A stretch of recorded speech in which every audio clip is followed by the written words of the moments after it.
ways that narcissists put stress on your body. And you're going to want to watch all the way till the end because there's something that I didn't know about. There's something really that everybody thinks that they know about, but it's actually something that it's not as common as you might think. It's something that everybody thinks is super common, and it's something that's different than everyone might think that I want to tell you all about at the end here. So the first one though is chronic fatigue and issues on your adrenal system. You're just so tired all the time. You don't even realize how tired you are. It affects like your sleep. I mean, I know for me, when I was dealing with a narcissist all the time, I had a narcissistic business partner, and my husband and I actually have a narcissist in our family that we had to draw some really pretty strict boundaries with until we even realized that I was waking up in the middle of the night thinking about it. I was thinking about it in the morning and during the day and brushing my teeth and all of this stuff. And it takes all of your energy and you don't even realize what's going on. It really causes this massive amount of fatigue and stress on your body. And so you have this chronic fatigue going on, and you don't even realize how tired you are until you start to recover from it. So that's number one. You just chronically fatigued and tired, and you don't even realize why. That's the first one. Another way that narcissists put stress on your body, it really is actually stemming from the adrenal problems and the chronic fatigue is weight problems. Because what happens is when you have so much stress on your body, it actually starts to cause issues with your A1C levels, and it slows down all kinds of other issues in your body, your metabolism and everything else. And so you actually start to develop weight problems, which actually causes all kinds of other issues in your body, not to mention problems on your joints, which in turn causes more problems with fatigue and more problems with your other systems and your other organs and everything else. And one contributes to the other. It's just an ongoing cycle with that, because once your systems all start slowing down, then your weight problems compound, and then that actually causes more issues with everything else. And then you're feeling worse about yourself. And then, especially if your narcissist is maybe even making you feel bad about how your weight problems, are making you look or something like that, it just even contributes worse. You feel bad about yourself, your self-esteem gets lower. It's just compounding, compounding, compounding. And so that leads me to number three, which is that you can start to have panic attacks, depression, and anxiety. This is where it starts to affect your mental health. And now you really don't have the energy or the wherewithal to want to do anything about losing weight, or you just feel lethargic and you don't want to do anything about getting out of bed, or you don't have energy to want to get up and go exercise. You don't have the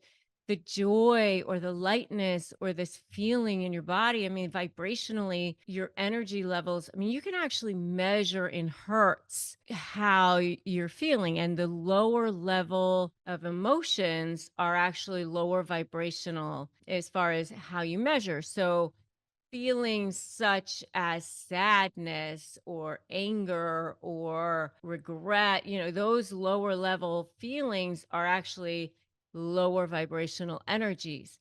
Feelings such as happiness and joy and contentment, they're much, much higher vibrational energy levels. And so it's interesting because you don't feel like doing anything, and it all ends up compounding on itself. And so that takes its toll on your body because you just don't feel like doing anything. And then it gets worse and worse and worse, especially if this person is now continuing to degrade you or debase you or say things to you like you're worthless or you're good for nothing or no one loves you or I've talked to everybody in the neighborhood and everybody agrees with me that you're worthless, or no one in your family even loves you, and they say these things like that. And, I have a whole video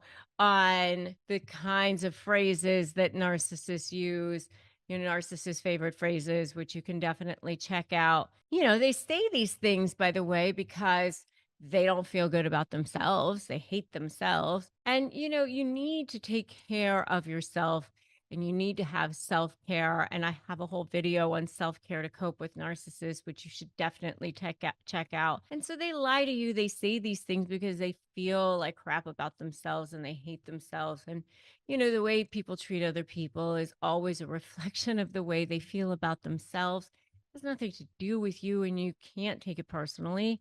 I know it's easier said than done, but it is the truth. So, these are just a few of the ways that narcissists put stress on your body. Another one is number 4, chronic pain and digestive issues.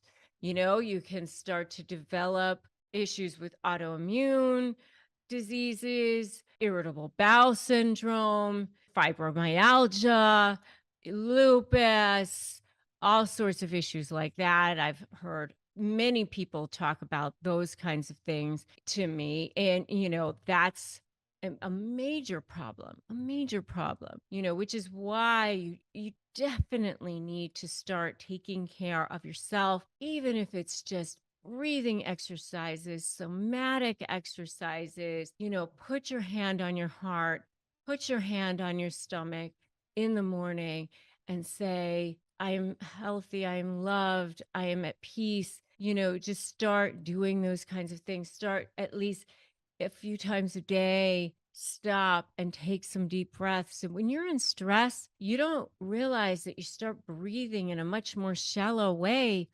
And then your cells are not getting oxygen to them. And so, set your alarm a couple of times a day to go off and just take some deep breaths and breathe deeply a few times a day.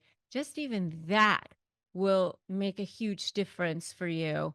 So I want you to put in the comments right now, breathe, to remind yourself to breathe, because just doing that, and I want you to do that right now. Take a couple of deep breaths. And when you breathe in, just remind yourself to breathe in positive energy. And when you breathe out all of that negative energy that you are holding in. Imagine you're breathing in positive energy. And when you breathe out, you're just exhaling and you're getting rid of negative energy. And just doing that makes a huge difference. And number 5, see PTSD. And I'm saying this because most people think of PTSD. And the difference, by the way, is PTSD is when you have been exposed to one set of events in a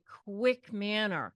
So PTSD is, like a car accident or a war or something, one thing. A complex PTSD, so complex post traumatic stress disorder, means that you have been exposed to something continuously over a long period of time, and it actually causes a much greater effect over time on your body. So it's complex post traumatic stress disorder, and that is much, much worse for you. And that's what happens with people who have been in longer term relationships with narcissists. And that's what I wanted to tell you about, is number 5, and how narcissists put stress on your body.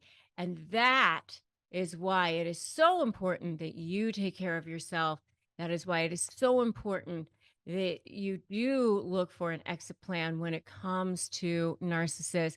And that is why I do what I do. Okay, so today we're going to cover how narcissists gameplay in relationships. And it actually extends all the way from the beginning of the relationship and, from the love bomb stage. And then it goes into that devaluing stage and then into that discard phase. And then, where I pick up into it, where you're negotiating with that narcissist, whether it's a business relationship, whether it's a personal relationship, I see it all the time. And it's a manipulation, really is what it is. And they gameplay all the way through. And, you're seeing it constantly. You're seeing it constantly. But a lot of times you're not necessarily noticing it right away. But first of all, you start off thinking this person is perfect. Whether it's a business relationship or a personal relationship, I dealt with a narcissist in a business situation personally. And, my husband and I have had to deal with narcissists in our family as well. And, regardless of the type of narcissist, whether it's a covert narcissist or an overt narcissist, it's the same kind of thing. They start off amazing. They start off like, oh my gosh, this is like the most perfect, amazing person in the world. And they make you feel like you're the most incredible human being they've ever met. Like, wow, the stars have aligned. And then they start this hot and cold thing. And that's where the game playing starts. That's the very first thing that you start to notice, this hot and cold, this ghosting. And, where did they go? That's the first sign, really, a lot of the time. Now all of a sudden you're needy or something like that. You can't get them to text you back, or they're super passive aggressive. You can't get them to do the things that you asked them to do or they promised that they would do. If it's a business relationship, or you're finding out that there's gaps in their stories, or there's lying and they've got some kind of explanation about it, there's red flags that are showing up. And, you start to see that they're making promises that they have no intention of fulfilling. And then a lot of times, you start to see them, they come like all the way up as close to your breaking point as possible. Like you're just about to the edge of you can't take it anymore. And then back to love bombing again, back to future faking, back to it's all going to be better, back to you'll see, oh my gosh, it's going to be amazing, back to, if it's a romantic situation, flowers, or I'm so sorry, or crying and desperate to keep you, or whatever it is. And, if it's a business relationship, all of a sudden they start doing the things they were supposed to do, or whatever it is, because they know like you're maybe about to leave or something, so there's this hot and cold, this up and down, all the way to your breaking point where you feel like there's no way you can stay another day. And then they're good again. And then back to this thing. So you start to see that all the time. And in negotiations, you kind of see that where you think you have a deal and all of a sudden you don't have a deal anymore. Now they add something else or they take away something. And now it's constantly what I say, moving the goalposts. By the way, I have a whole video on why narcissists move goalposts, which you should definitely check out. Why do narcissists move goalposts constantly? Definitely check out that video. In that same vein, similar vein, they never resolve issues in the relationship. You have this constant circular conversation. You're trying to resolve an issue and they never resolve the issue. That's another game that they play. You sit there and you try to have a conversation with them about something. And let's say you try to talk to them about maybe something that they did or didn't do. And it's, why are you bringing this up now? Oh, I don't like your tone of voice. Oh, everybody can hear you right now. I'm really tired. Why are you talking about that? Oh, do this first, before you get to that, let's talk about this. And you never get to talking about what you wanted to talk about. Well, you interrupted me. So you never get to talking about what you wanted to talk about, ever. There's never any resolution to problems in the relationship. And another thing is way that they play games is that they just never give you what it is that you want in the relationship. They'll say that they're going to give you what you want. You'll see that it's going to be better. And from now on, I'm going to always do this, that, or the other thing. It could be the simplest thing, if you're married to the person, from now on, I'm going to be doing the laundry every single week or whatever it is. And then they just never do it.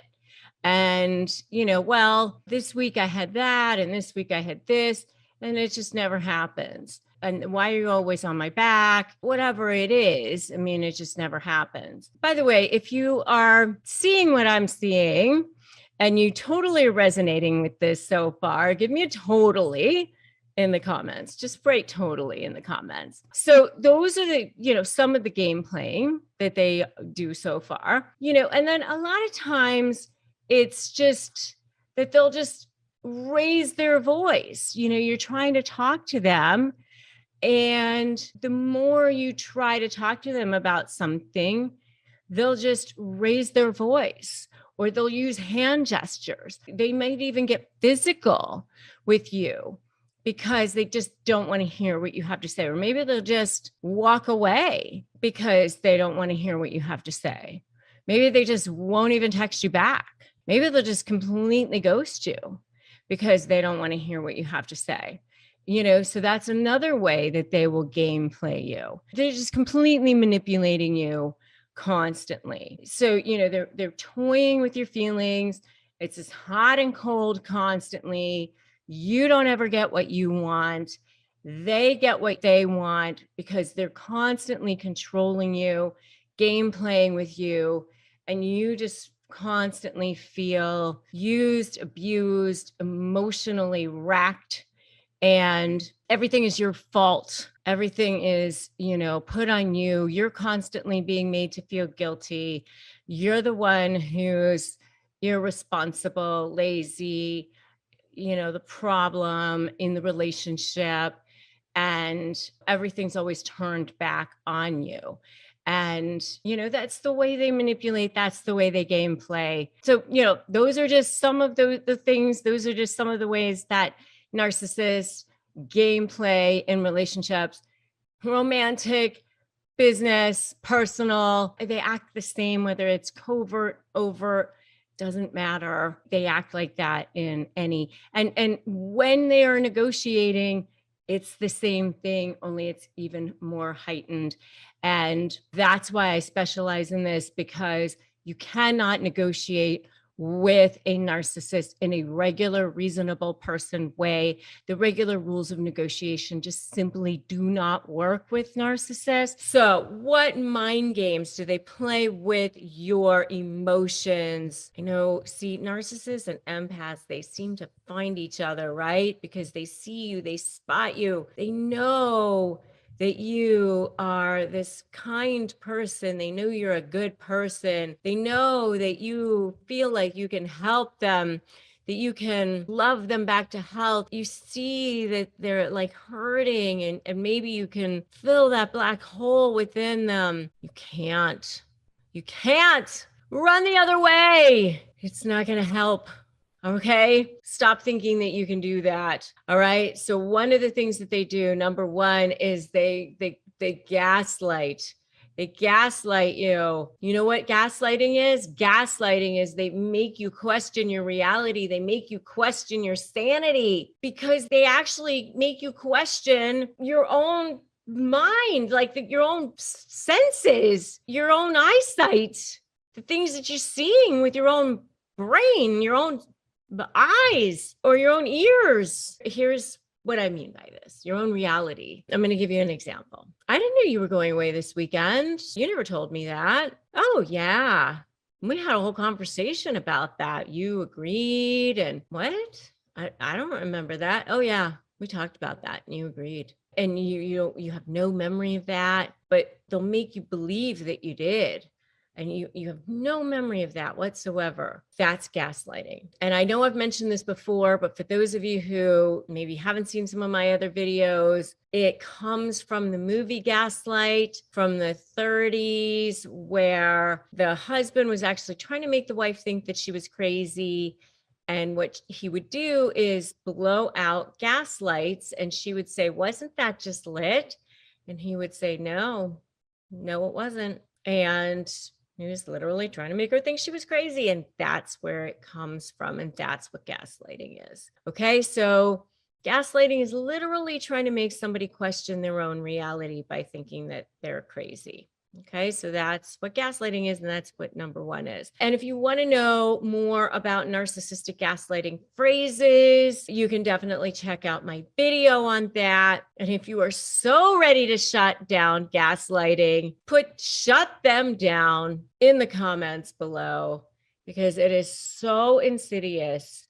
And it is literally something that all narcissists do. It is definitely something that they do across the board. For whatever reason, it is part of their playbook, especially covert narcissists, for whatever reason. And one of the things that they do, by the way, with gaslighting is they'll take like part of something that's kind of like a partial truth, and they'll sort of spin it into something so it sort of seems true.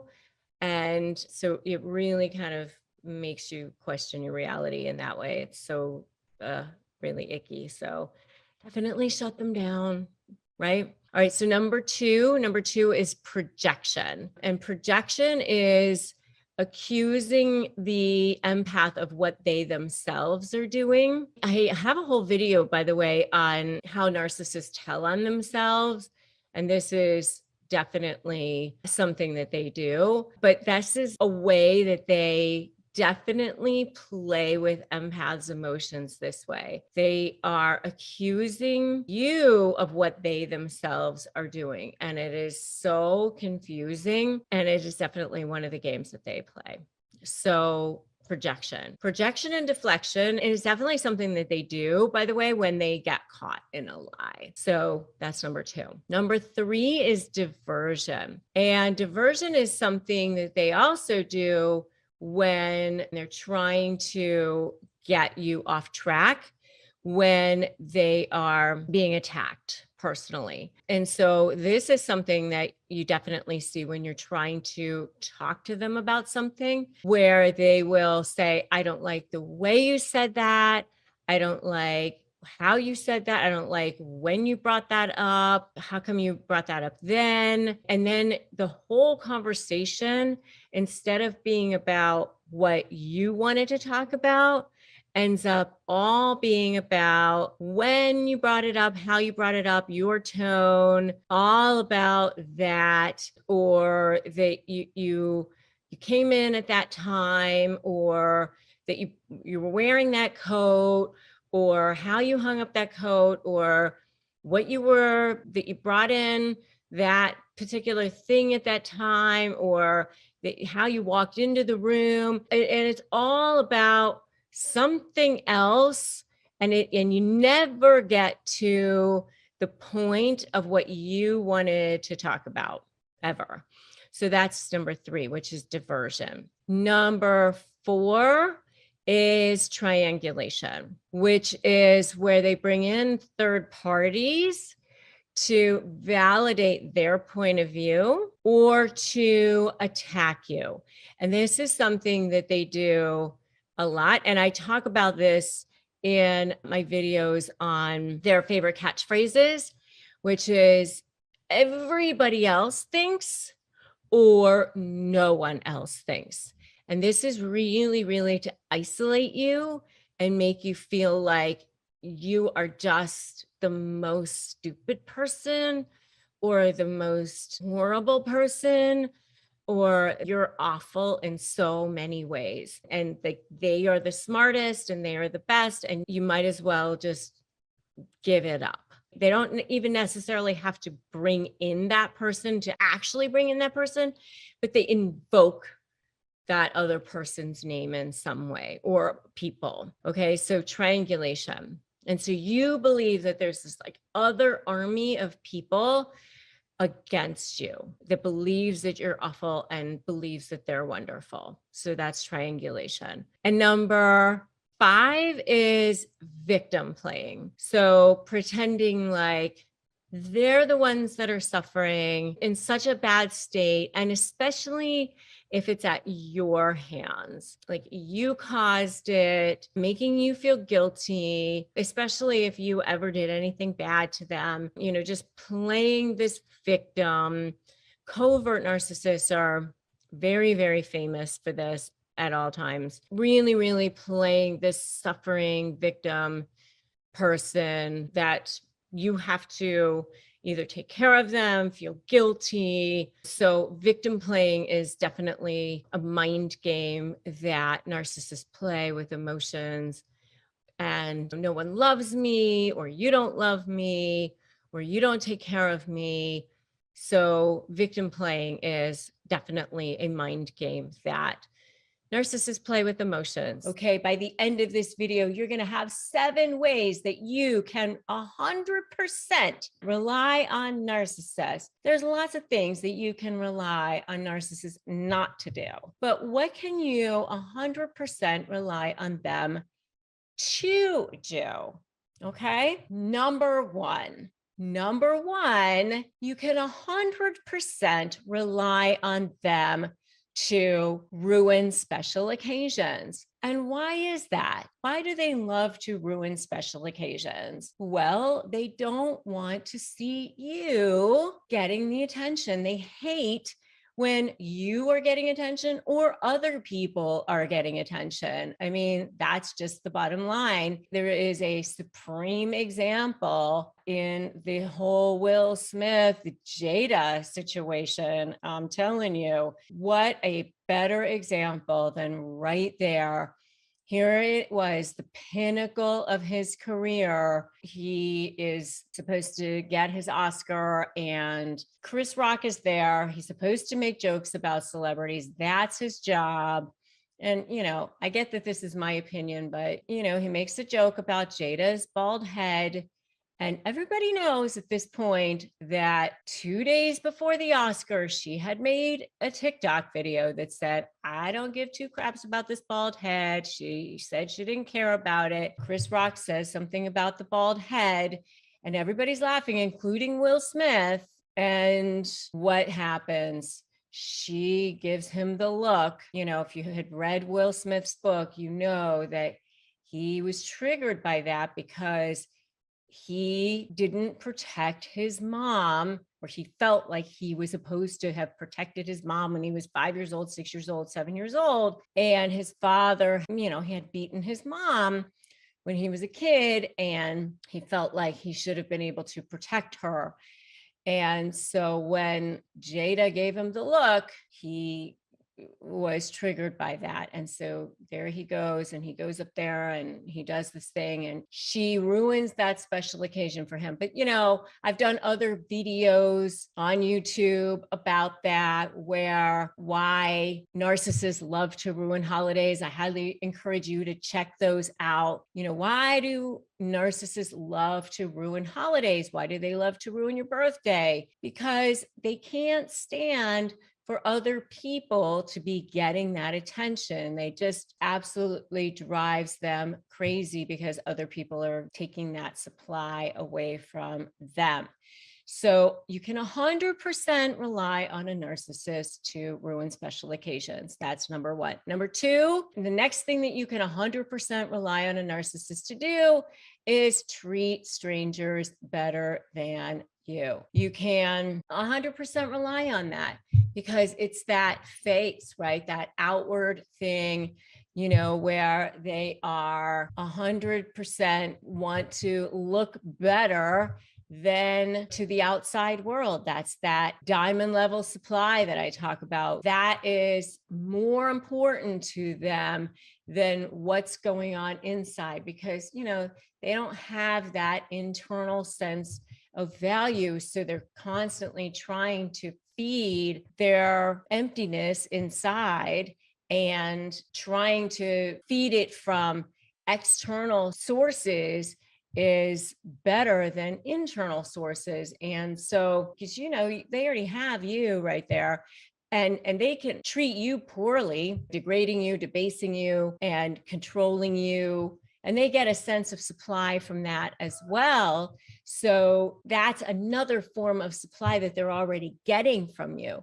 So by adulate them, like, in other words, they want the strangers to give them adulation and compliments and that sort of thing. And if they can get that from the strangers, oh, you're so wonderful, you're so amazing, all that sort of thing, well, then that's even better from their perspective. So that's why they treat strangers better than you. And so you can definitely 100% rely on that. They want strangers to think that they're wonderful. They're basically love bombing the strangers all the time. So you can 100% rely on that. So the number three thing that you can 100% rely on a narcissist to do is project and deflect. They will always project and deflect, meaning they're not going to take responsibility. So, even if you for sure show like you were supposed to do this thing, or, I used to have people who would work for me or whatever, and they were supposed to complete a task or whatever. Oh, it was always somebody else. It was somebody else's fault. It was always something happened or whatever.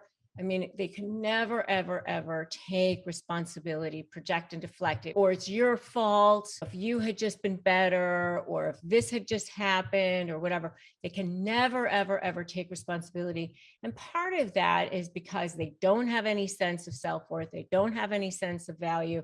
And so if they have to take responsibility, then somehow it takes away from them.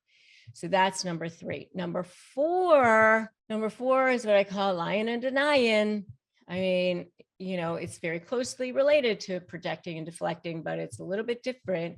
And that is that, they will always lie and deny. And so again, even if you present like complete a text message or obvious evidence that says you did this thing, you said this thing, no, didn't happen, nope, lying and denying. They will absolutely lie right to your face. And hey, that becomes great leverage, by the way. If you end up having to litigate against them, you end up having a case with them, that's how you build your case.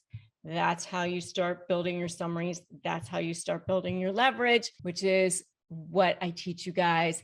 And if you want to know more about what happens when you catch a narcissist in a lie, definitely have a YouTube video on that. Highly encourage you guys to check that out.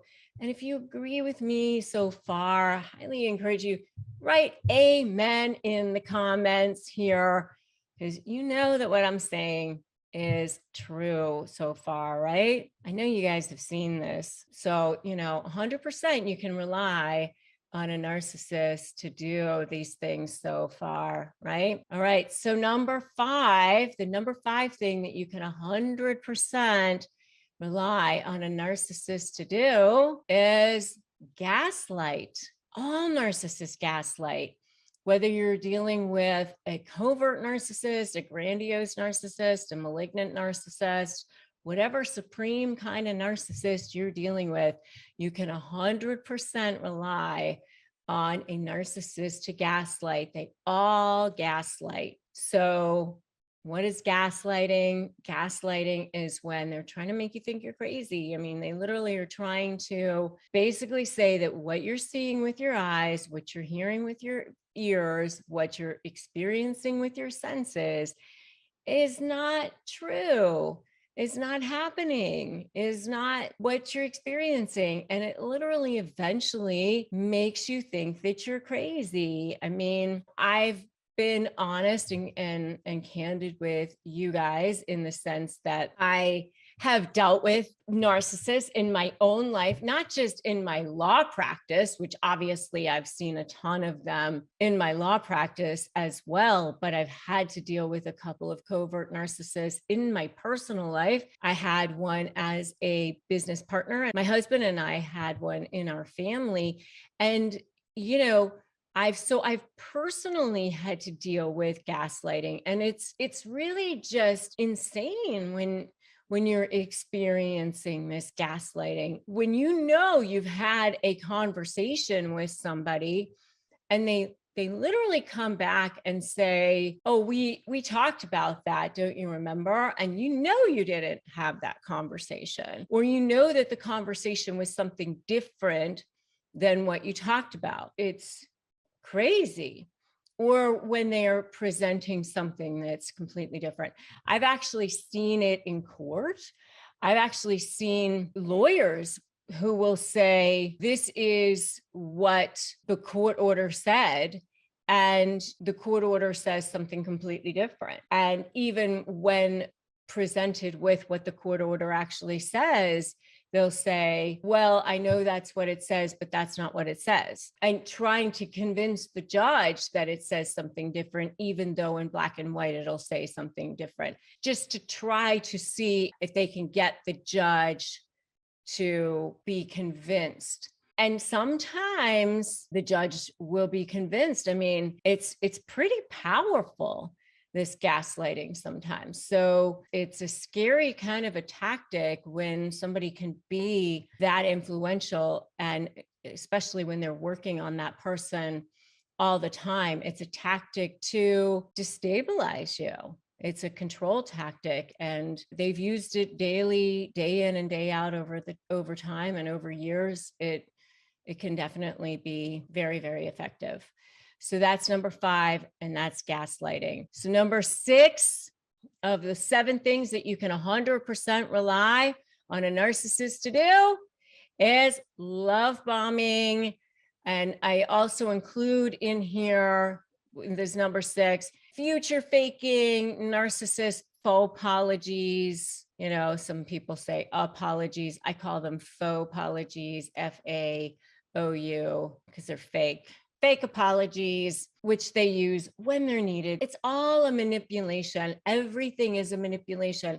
Everything they do say, every time they try to love bomb you, it's a manipulation. Every time they try to future fake you, it's a manipulation. It's all a game. It's all meant to manipulate you. It's all an attempt to manipulate you. And this I insert here at number 6 for a reason. The reason why I'm inserting it here at number 6, right before number 7, which I haven't gotten to number 7 yet, and you need to stay until I get to number 7 for a reason, is because this is where you're like, oh my God, I can't take it anymore. I'm out of here. You're plotting and planning to get the heck out of there. And if you're in a romantic relationship, you're packing your suitcase, maybe you visited the divorce attorney. If you're in a business relationship, you're finally like, okay, how do I get out of this thing? And now they come back. Now they start to realize, oh, they're leaving. My supply is walking out the door. So they start to love bomb you again. Now they start to future fake you. Now they start to apologize because they don't want their supply source to leave. Oh, things will be better. Or they start to do the things that they were supposed to do in the first place. This is what I saw in my business relationship with the person that I was in the relationship with. All of a sudden, the person started doing all the things that she was supposed to do before. You know, she started completing all the tasks that she said that she was going to do and then never had done. For me, personally, I was like annoyed because I thought, oh, so you did know that what you were supposed to do, you just weren't doing it. So that, for me, that wasn't helpful. But for other people, you know, who are in an intimate relationship, they could get sucked back in, and oftentimes very much are, because they hear what they wanted to hear, especially, if you've invested a lot of time, you have children, maybe financially you're tied. This is where they're really, really good at saying exactly what they need to say in order to charm that person back into the fold.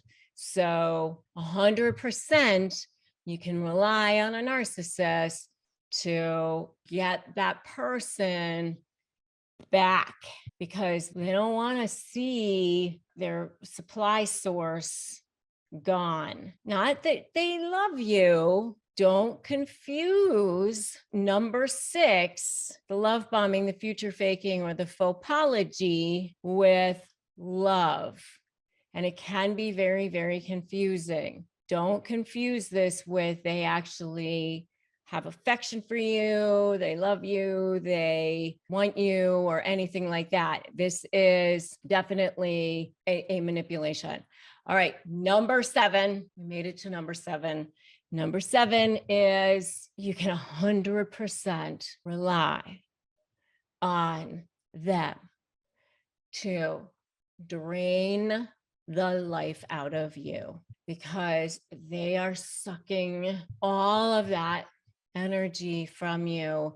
They are energy vampires. Before I knew these terms, I used to say that, when I was dealing with a narcissist, I used to say it was like a leech. I didn't know why I felt that way, but I felt that way. I mean, you can 100% rely, because it is a black hole. That need for supply that they have, it can never be filled. You are expected to try to fill it, but you can never fill it. And so that's number 7, is you can 100% rely on them to drain the life out of you. And you will end up feeling completely depleted, completely drained. And you're going to end up feeling like your soul is sucked. I know the sneaky ways that narcissists control you. I've seen it. For years and years, I practiced law, and I didn't see it. I didn't know how, narcissists operate. I didn't really understand this, even as a lawyer.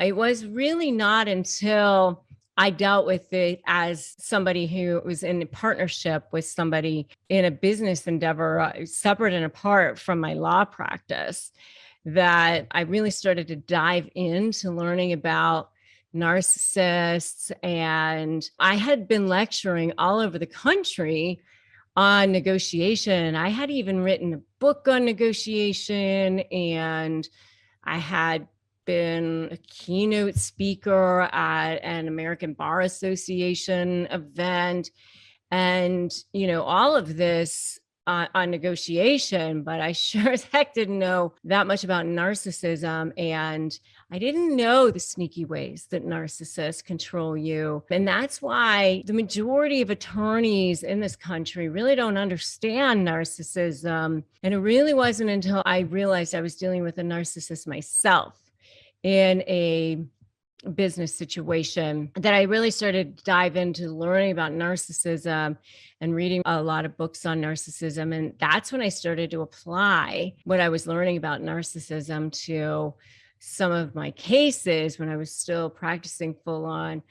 And that's when I started to see real movement in how to deal with narcissists. And now I coach people on how to deal with narcissists. And I've come up with a whole program, Slay Your Negotiation with a Narcissist. That's when I really started to learn how to deal with narcissists in a really powerful way. I know the sneaky ways that narcissists control you. So one of the things that they do is they confuse the issues. They start talking about other things when you want to talk about something else. So one of the things that they'll do is, you'll say, hey, I want to talk to you about these text messages or something like that, and they'll say, why are you bringing that up now? Well, I just wanted to talk to you about these text messages. Bringing that up now because you make it difficult for me, and you know how stressed I am about work, and I'm dealing with my sickness right now, and you know that I was sick last week, and you know I'm dealing with the stress of this, and you know all these other things. Oh, and you're yelling at me, and you know the neighbors can hear us, you know, and then all of a sudden it's about all these other different things, and you never get to talk about what it is that you wanted to talk about. They confuse the issues. Okay. So that's a sneaky way that they control you. All right. So that's number one. They confuse the issues. Number two is they look for your weaknesses and then they use those against you. They know exactly what it is that your Achilles heels are, your what your weaknesses are. And especially the deeper you get into having a personal relationship with them, the longer that they know you, they'll start to say things that they know are your weaknesses against you. They'll say things like, well, you're not very good at that anyway, or like just little passive aggressive things that you'll be like, whoa, where did that come from? That person probably isn't getting along with you because you're not very good at getting along with people, or, you know, something like that. And probably because of the issues that, you know, you had with your mother, and that's why you don't get along well with people, or something like that. And it's like, what? You know, just things like that that they know will be hurtful to you, that sort of thing. So that's number two. Number three is gaslighting. All of narcissists use gaslighting to confuse you, to control you. And it's a very, very sneaky way to control you and try to confuse you, to make you think that you're crazy. And gaslighting, there's so many different forms of gaslighting, but it's a way of destabilizing you. It's a way of making you think that you're crazy. It's a way of making you think that your reality is not your reality. So I do have a whole video on narcissistic gaslighting phrases. But, you know, in short, it's basically a very brief explanation is something like, I'm going away next weekend. Oh, you're going away next weekend? I didn't know you were going away. Oh, yeah, we talked about that and you agreed. Don't you remember? We never talked about that. Oh, yeah, we had a whole conversation about it and you agreed. We never talked about that. Oh, yeah, we did. And you know, you never had that conversation, but they'll swear that you had that conversation. And, you know, they'll say things like that so many times. And then you start to question your reality. Like, maybe we did have that conversation. And, you know, that's the kind of thing that they'll do. Or, you know, you'll see a text message that's very, very suggestive with a coworker, and, you know, at night or something like that, or love you, and, you know, that sort of thing. And they'll say, that's not what you're seeing. You're so needy. You're very paranoid. We're just friends, and make you think like you're the one who's crazy, that sort of thing. Number four, sneaky way that narcissists control you is they become the victim by turning the tables. They do something wrong. And so, you know, you question them on it. Like I had somebody who was a professional, somebody who used to work with me, and you would ask them about something that they were supposed to be doing. And then suddenly it was, you know, that I had breast cancer 10 years ago. And, you know, this is very stressful for me. And, you know, and it became about that and not about the fact that they didn't do their work. And so now you're supposed to feel bad for bringing up the fact that they didn't do their work because they had breast cancer 10 years ago, and they become the victim. They turn the tables. So that's another way that sneaky ways that narcissists try to control you. Another way that narcissists try to control you is by shock and awe, like becoming very dramatic. They start to yell, they start to throw things, they wake you up in the middle of the night to have a fight with you, they throw on the lights, they might throw something, at the wall. They try to control you like that by becoming very, very dramatic. And, I had a sleigh client that I just interviewed, Shikati, who you should definitely listen to his interview on my podcast and also video here, where he talked about how he had actually like PTSD after getting out of the narcissistic relationship, because the narcissist that he was in relationship with used to throw on the lights in the middle of the night and, start to have fights with him in the middle of the night. That's the kind of thing they do. Shock and awe by becoming super dramatic. That's a way to control you, to bring you to your knees like that. So that's another one. Another one is these hot and cold games that they play. They start off with the love bombing, and you're the most amazing, incredible, special human being they've ever met. They sweep you off your feet. They rock your world. You are amazing, and huge gestures, and lock you in as quickly as possible. And you're like, wow. And then all of a sudden ghost you, and they don't respond to text messages, and days may go by, and then all of a sudden, like, you're so needy. What's up with you? I have to work. And, like these hot and cold games, that they play. And that's a way of controlling you. So that's another one. Another one that they do is use guilt, try to guilt you, so especially around holidays, or, this is a really biggie for covert narcissists. And I have a whole video on covert narcissism in relationships. Definitely check that out. And I dealt with a covert narcissist myself. So I have heard it all when helping people negotiate with narcissists and break free from these toxic relationships. And they say the same things over and over again. The thing about narcissists is that they do have a pattern of how they speak. And that's the good news. The bad news is that it is so, so difficult to deal with them. But the good news is that there is a pattern in dealing with them.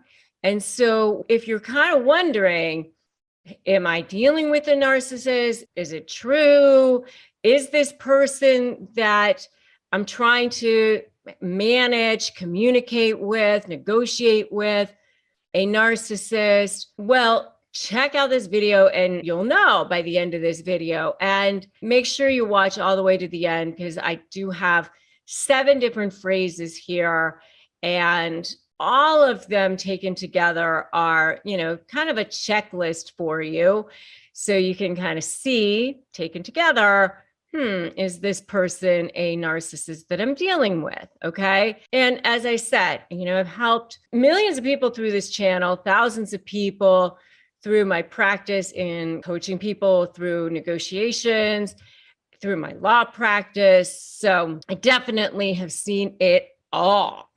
Believe me. All right. So number 1 is you make such a big deal out of everything. This is really a form of gaslighting. And gaslighting is a way of making people feel like they're crazy. It's a form of control. It's a form of destabilizing people. It's really a way of getting a narcissist victim to believe that they don't have power. And so it's something that narcissists use to make their victims feel confused. So you make such a big deal out of everything. That's number 1. Number 2, this is really from a male to a female. Okay. And this is it your time of the month? I know it is so misogynistic. It's so degrading. It's so devaluing. And it really is just so meant to be, I'm not giving any credence to what you're saying. I'm totally going to just devalue whatever it is that just came out of your mouth, because I'm just going to say, oh, is it your time of the month? That's number 2. Number 3 is other people's wives or husbands think blah, blah, blah, other people's spouses, or in this same vein, it's even so and so agrees with me. This is all in the same line of everyone else thinks, everyone else believes, or no one else thinks. It's a way of making you feel isolated. It's a way of making you feel like you're the only one who thinks this, or no one else thinks that. And it's actually also part of almost like a smear campaign that has started as well, because in that, they also maybe have started to speak about you to these people.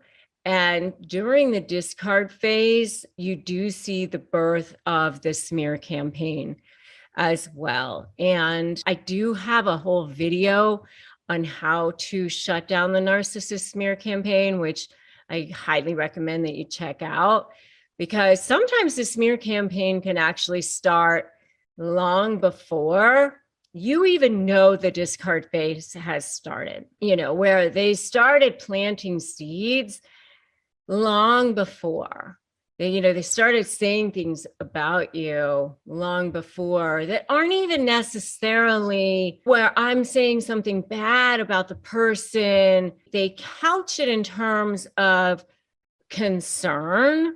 A lot of times I'm concerned about this person's parenting skills. I'm concerned about this person's drinking. I'm concerned about how much this person is working. I'm concerned about their long hours. I'm concerned about how much time they spend away from home, something like that, where it's a backhanded smear. And so then by the time the discard phase comes along, they can say, oh, I told you, that they spend so much time away.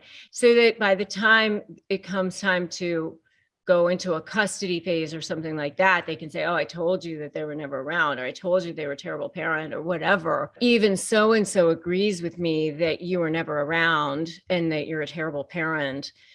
Everyone else thinks that you're horrible. No one else thinks that you should have custody, something like that. And so, everyone else believes this or that. And, they do the same thing even in a workplace setting. So it doesn't have to be necessarily a marriage. It can be a workplace setting too. They do the same thing. So no one else thinks that you should get this promotion. No one else thinks that you're good at sales. No one else thinks that you are very good at this job. And everyone else thinks that I'm better at it.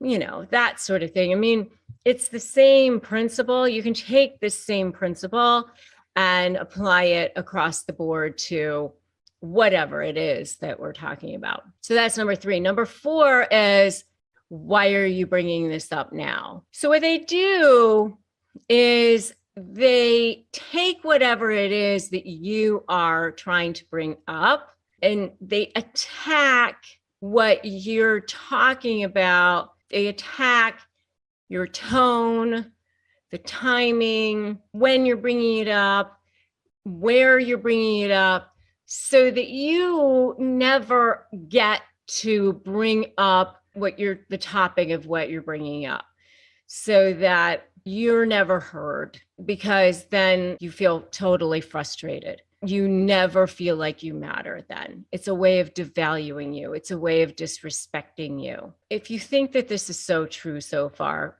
put "so true" in the comments. Another one that they'll say is, I don't like your tone. I don't like your body language. I don't like how you're standing. I don't like your posture. Again, it's something else to attack so that you never get to the point of what it is that you're saying. And number 6 is you're so ungrateful, or some derivation thereof. You're so unappreciative. You don't know how good you have it. Something like that. It's always something around how great they've been to you and how much you don't appreciate how good they are, and something to make you feel guilty. And especially if you are trying to ask for something from them, you are trying to get them to be held accountable for something, you're trying to hold them responsible for something, or you're even asking for them to acknowledge you or acknowledge your feelings, even not holding them accountable, even just acknowledge you in any way. That's when you're ungrateful, you're unappreciative, you don't know how good you have it, all of those things. They become a victim. Somehow it gets turned around back onto them. So that's number 6. And number 7 is you can never let anything go. You can never let anything go, or can't we just move on? You're always starting problems. Can't we just move on? Why do we have to think about this? Why do we have to dwell on things? If you want to try to bring up anything that's an issue, then the next thing that they want to do is just forget about it, move on. Let's just sweep it under the rug. Let's just move on. Let's just get to the next level. You'll see, it'll all be better. And just basically future fake you. You'll see, it'll all be better. And why do we have to dwell on things? Okay, great. I already said it would be better in the future. Let's just move on. You got what you wanted. I said, fine. Okay, it'll be better in the future. From now on, you'll see, it'll be amazing. And they don't want to hear anything more about it. And, they just try to love bomb their way into saying the rest of the time it'll be incredible. And they just want to focus on that. And they don't want to hear anything more about you, your feelings, how they may have hurt you. They just want to think about the future. They want you to think about the future because they don't want to have to be, held accountable at all. They don't want to be held accountable. They want to be held responsible. And they really believe that if they can just get you to think about the future, that you'll just forget about it too, that they can just love bomb you back into thinking about the future and that you'll just forget about it and that everybody can just move on. And then they won't have to be held responsible for it, that they can just charm you with their charisma the way they did in the beginning, and you'll just move forward. And, they don't care about your feelings anyway. So what difference does it make? They just want what they want.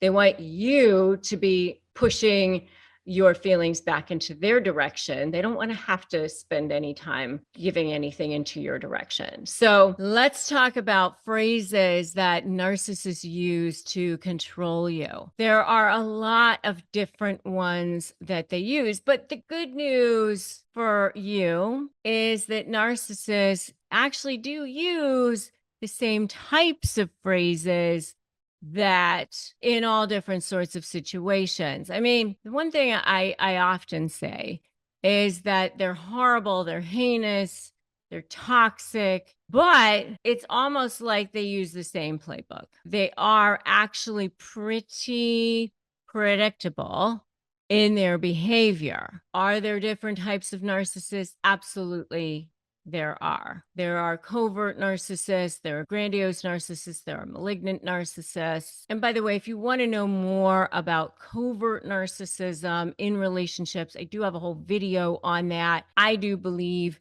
that covert narcissists are probably the most dangerous type of narcissist in a lot of ways because they're the most difficult to detect. A lot of times they're the stealthiest ones. They look kind and sweet, and a lot of times they paint themselves as a victim. Sometimes they're like downtrodden, oh poor me. They guilt trip people a lot of times. And so a lot of times the coverts are the most difficult ones to spot. And the two that I had to deal with that targeted me were both covert. So going back to phrases that narcissists use to control you, one of them is no one else will love you the way that I will, or no one else understands you the way that I do. No one else will deal with you. Basically trying to make you feel like you're so disgusting, repulsive, horrible, whatever in some way that you might as well not go anywhere else because they're the only ones who can, manage you, handle you, like you, love you, whatever. But yet somehow they love you, they like you, they deal with you, they manage you. But, you might as well stick with them because they do. But it's like kind of messed up because why do they stick with you and like you and love you or whatever? It kind of defies logic, but yet that is something that they often will say. So it's sort of like to get you to stay because if you go anywhere else, you're going to be rejected. You'll be alone. You'll be isolated. So you might as well stick with this person who's basically mentally, psychologically, and spiritually abusing you. So that's number one. Number two is they talk in absolutes. Everyone else thinks this, or no one else thinks that. Like basically to try to get you to believe that whatever it is that you think is just stupid, dumb, ridiculous, not based in reality. If you're trying to make a point to them about something that you think, usually about something about them, they'll try to use this collective, who the hell knows who. You don't even know who everyone else is, or no one else is. But these, nebulous whoever's don't agree with you. They all agree with the narcissist, whoever these people are. But it's meant to try to make you feel bad.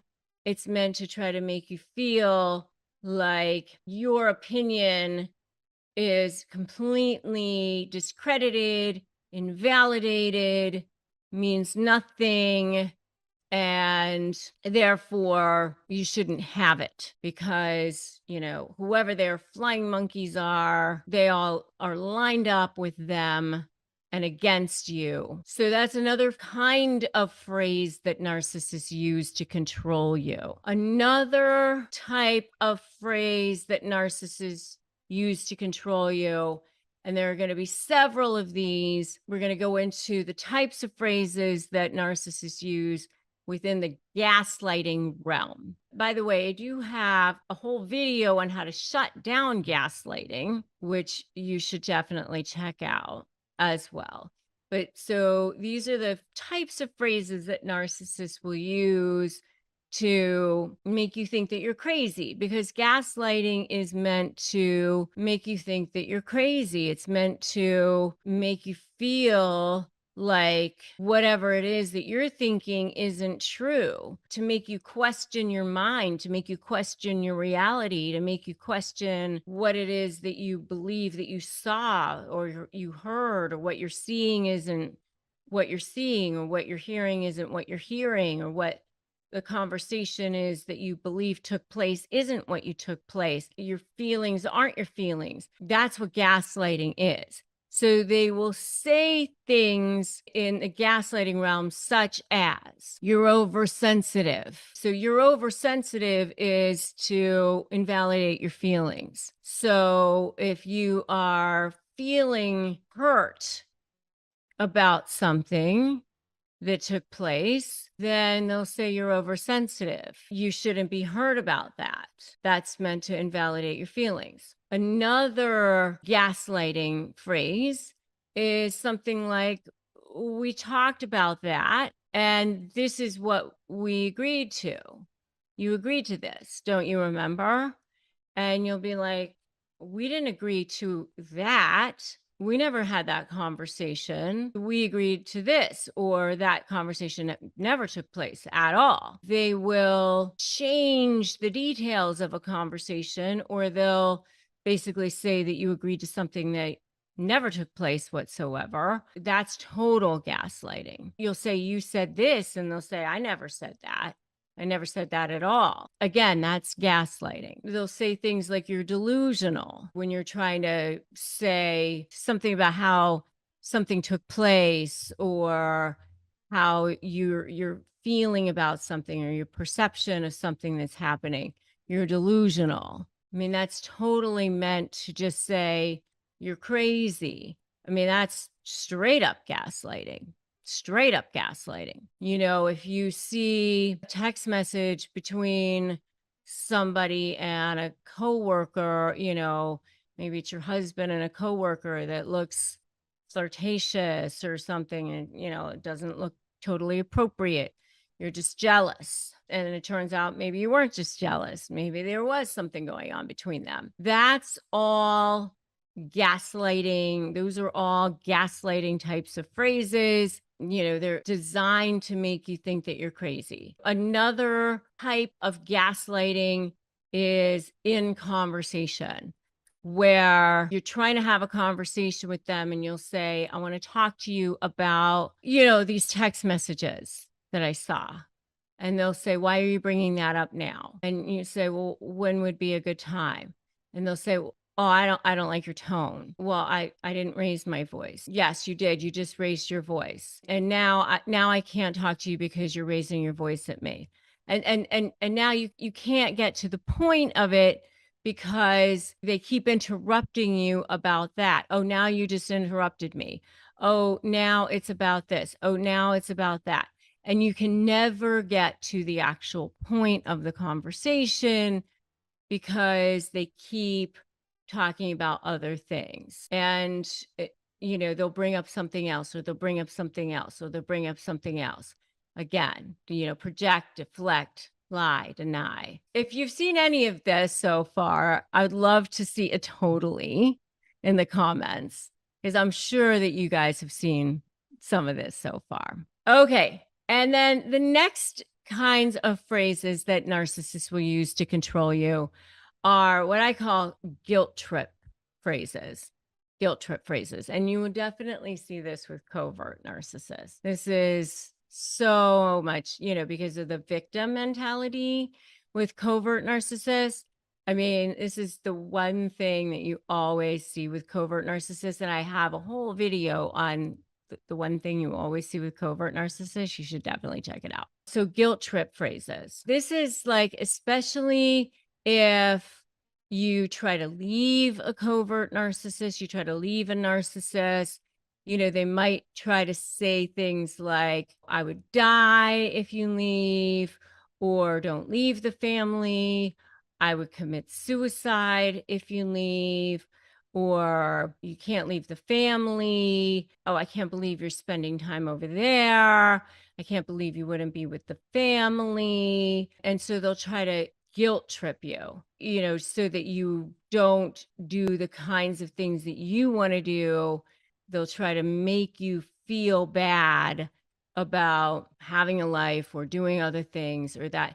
And so they will use phrases like that to try to guilt trip you back into doing the things that they want you to do. That's a little bit more passive aggressive. And, you will see passive aggressive types of phrases from especially covert narcissists, like, you've lost weight, but, you still have a ways to go, things like that, passive aggressive types of things from covert narcissists. It's like not so nice kinds of things. Like they try to say nice things, but then it ends up not being so nice, that sort of thing. But that's not phrases used to control you.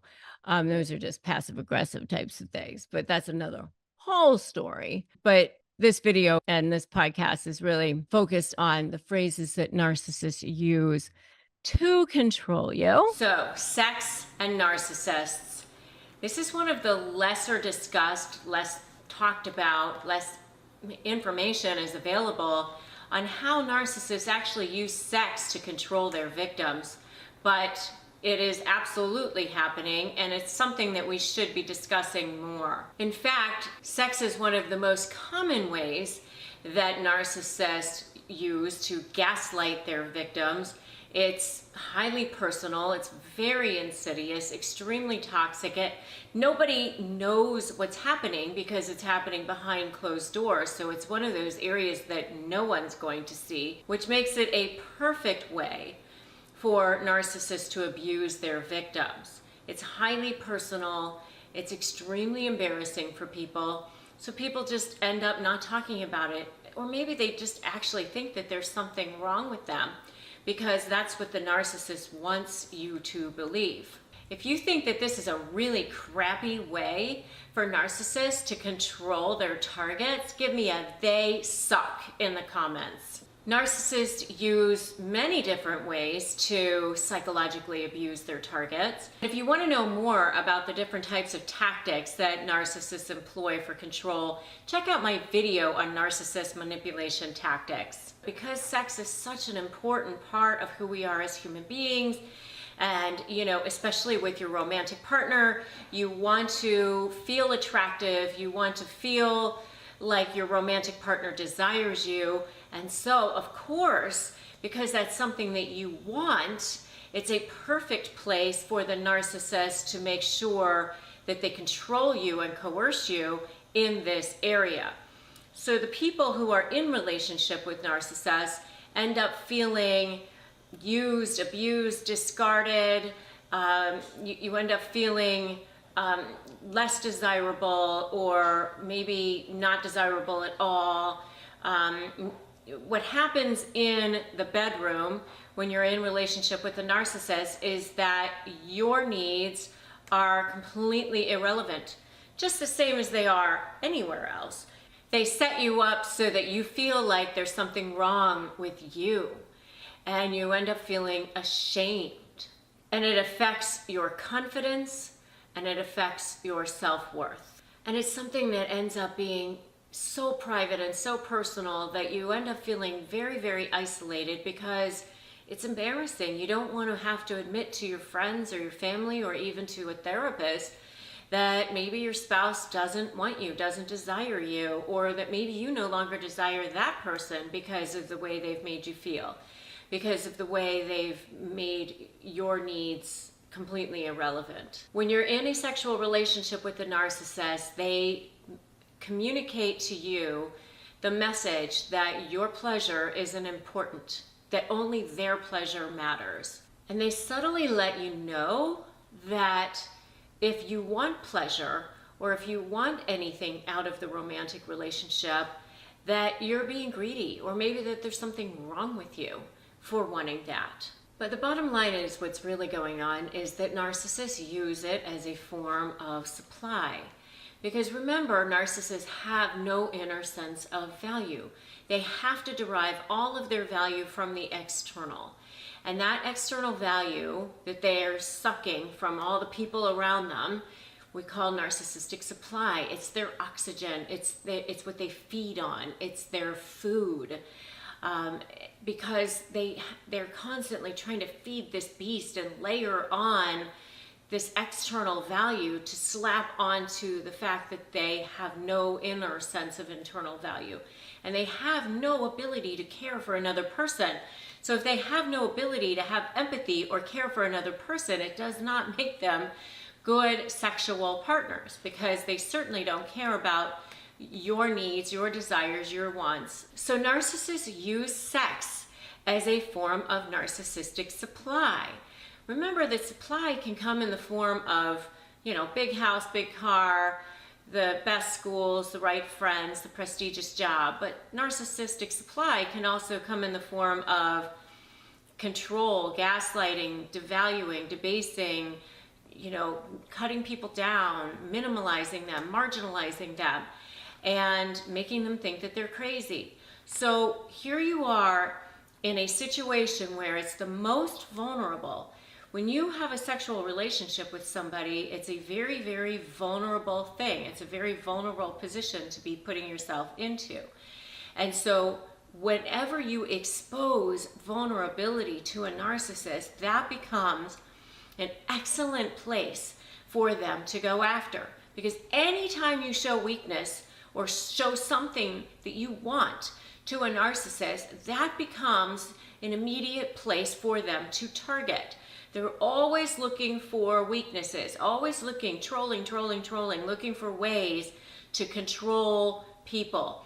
And they can control people in areas where they are feeling vulnerable, or exposing themselves, or exposing anything that you want to a narcissist. That becomes a place where they can maybe get that from you. And so when you're negotiating with a narcissist, it's the same thing. You never let on exactly what it is that you want, and you try to steer them away from that, because you know that that's the one thing that they're going to go after.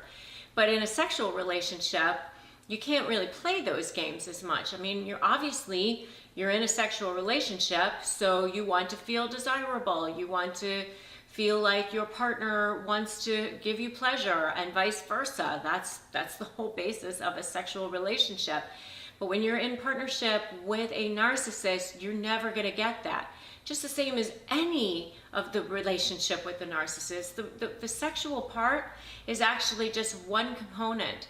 It's one more area for them to gaslight. It's one more area for them to control. One more area for them to make you feel less, for them to devalue you.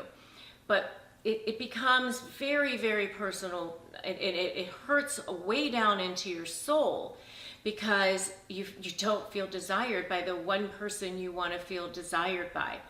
So it actually manifests itself in a number of different ways, which we're going to cover in parts 2 and 3 of this series. This is such an important topic that I decided to do it in 3 parts.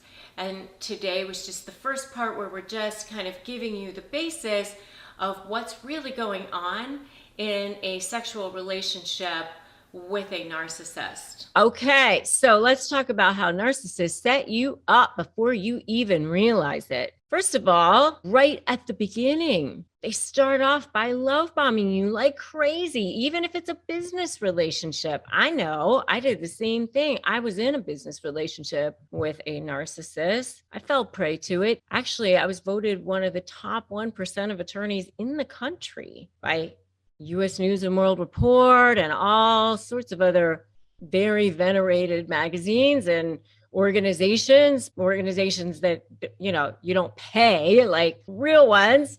And I fell prey to this person who was like super charming and said, oh, let's go into business together. And, I can help you get all these great contacts, and it'll be great. And it'll be fantastic. And all of a sudden, here I am being led around by this covert narcissist, and life becomes a living hell. But hey, now I know. And it's led me to this, right? Now I do this for a living, and I help you so that you don't fall into the trap of the same thing. But they set you up by building you up and making you think that they're perfect and wonderful. And they flood you with all this great, wonderful stuff. And you think, wow, where has this person been all my life? This person is amazing. Oh my gosh. And they set you up like that, thinking, this is going to be the most amazing relationship I've ever had in my entire life. You actually kind of get into that.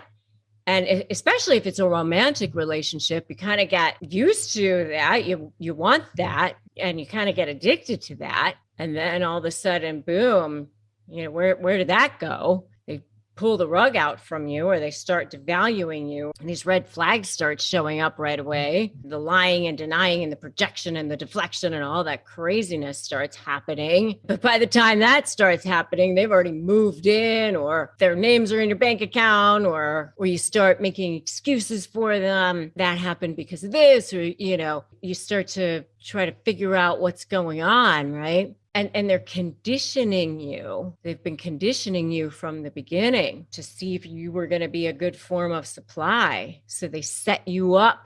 They've been setting you up from the beginning. So that's number one, right from the beginning. Number two, another way that they set you up is they manufacture problems so that you will react. And this is especially true if there's some sort of litigation looming or something happening where they get a sense that you may become an enemy of theirs, because, with narcissists, it's you're either for them or against them. And if they think that you might be against them, then you become public enemy number one. And so they definitely want to make sure that you are going to go down. So they want to set it up that you look like the crazy one, right? So they try to trigger you into writing something that's going to make you look like the crazy one, or doing something that's going to make you look like the crazy one, or acting like you are going to look like the crazy one. They trigger you into crying or anger outbursts or whatever, so that they look calm and collected and you look like the crazy person, right? They try to get you to put something in writing or get you to react in some way so that they can then turn around and use your reactions against you. So they manufacture something to set you up. That's another way that they try to set you up. They try to trigger you through something that they do, something that they say. They might specifically call you a deadbeat parent, knowing that that's going to be a trigger point for you, knowing that you're going to say, what? I just picked them up from baseball. I just helped them from homework with homework. I just, I'm a wonderful parent. Don't take that bait. Just say, I deny your allegations. You don't need to go into all of that. Okay. I just want you to write in the comments right now, I'm not taking the bait. Write that down right now. I won't take the bait, because that's what they want you to do. The next thing that they do is they start planting seeds. They start planting seeds ahead of time. Sometimes it's long beforehand, especially with their flying monkeys, especially if they think there's a discard coming. They'll start planting seeds ahead of time with flying monkeys like, oh, Mary had a little too much to drink last night. I'm a little worried about her. They'll couch it in like concern. So worried about her. 6 months later, the divorce happens, and Mary's an alcoholic. Well, I did mention to you about her, that she had too much to drink that night. Like I told you, she had a bit of a drinking problem. And then, that becomes the basis for custody. And then now she wants, neighbor or whoever it is that she mentioned it to testify. Well, it's been talking about that there's been a drinking problem for a while now, so they start planting these seeds ahead of time against you. They start plotting and planning these seeds ahead of time. And maybe they've even been starting to collect data, ahead of time. And, that's something that they do to set you up long before the discard phase. And the last thing that they do to set you up, and again, do not take this bait, is they move goalposts. They'll send you over offers, and it really is just a way to manipulate you during the negotiation period. It appears like they want to resolve something. It really is just a way to go, here's a way to manipulate you, because by the time you go back and say, yes, I'll take your pretty crappy offer because you just want it over with, it's already done. It's already changed. They've already moved the goalposts. And by the way, I have a whole video on why narcissists move goalposts, which you should definitely check out. But, they like to manipulate you. And I do break it down as to why they do that. And it has to do with their narcissistic supply and all of that. But they do that. They enjoy it. They get off on it. And that's one of the ways that they set you up. Don't take that bait. They enjoy it. It's like needling you. It's just a little way of needling you. My brother and I used to pick at each other in the back seat of the car. It's like the same thing, only we were like 5 and they're, full grown adults, bodily wise, not mentally. All right. So by the end of this video, I'm going to give you 10 tactics that narcissists use to get people to comply. So one of the ways that they do is they start off by love bombing you. They start mirroring you. They become like you.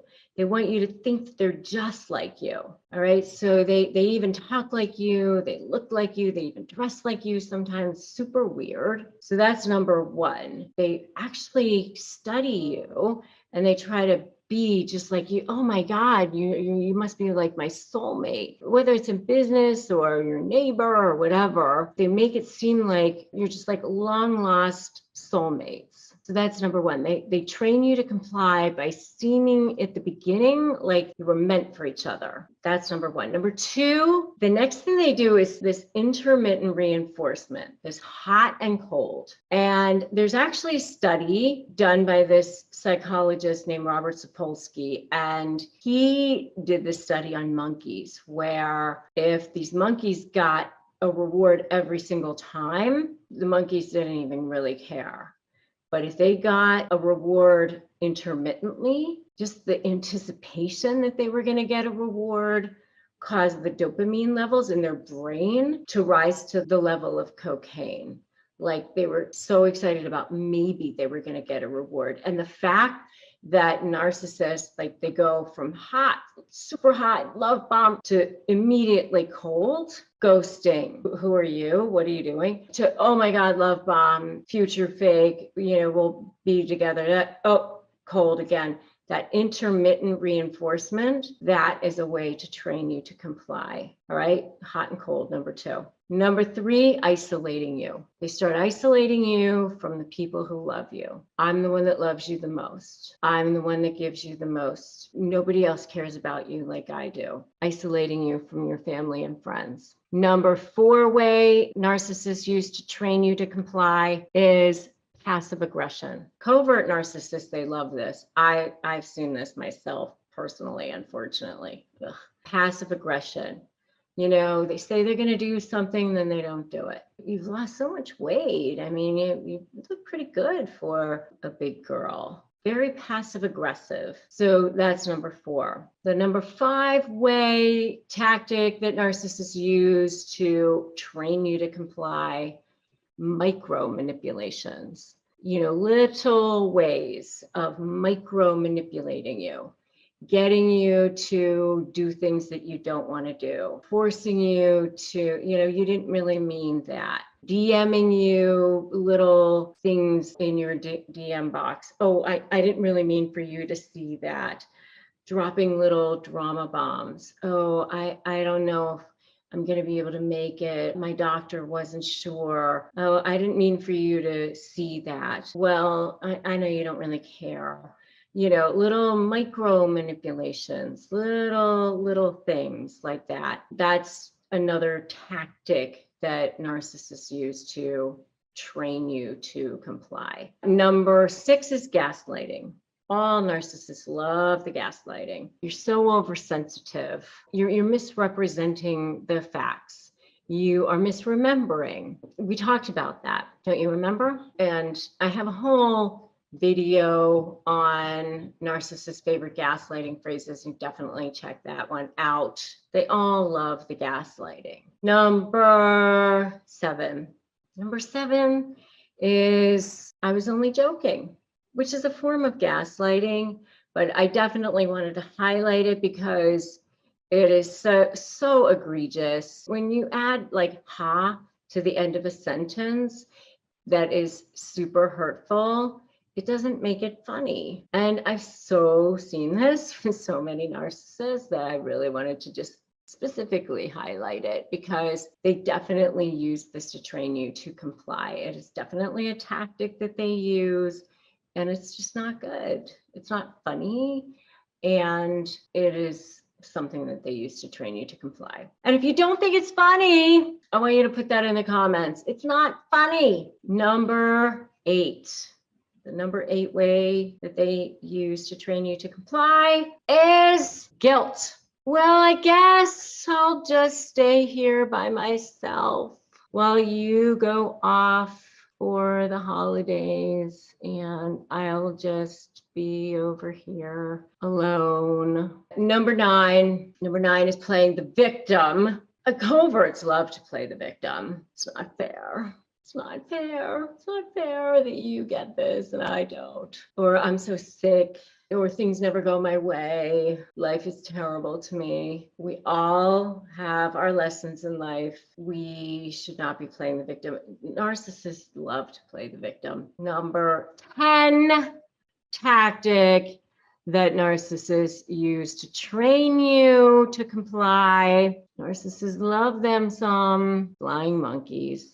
They love their flying monkeys. They love to use the flying monkeys because then you feel bullied. They're armies of people lined up so that you feel like everybody is ganging up on you.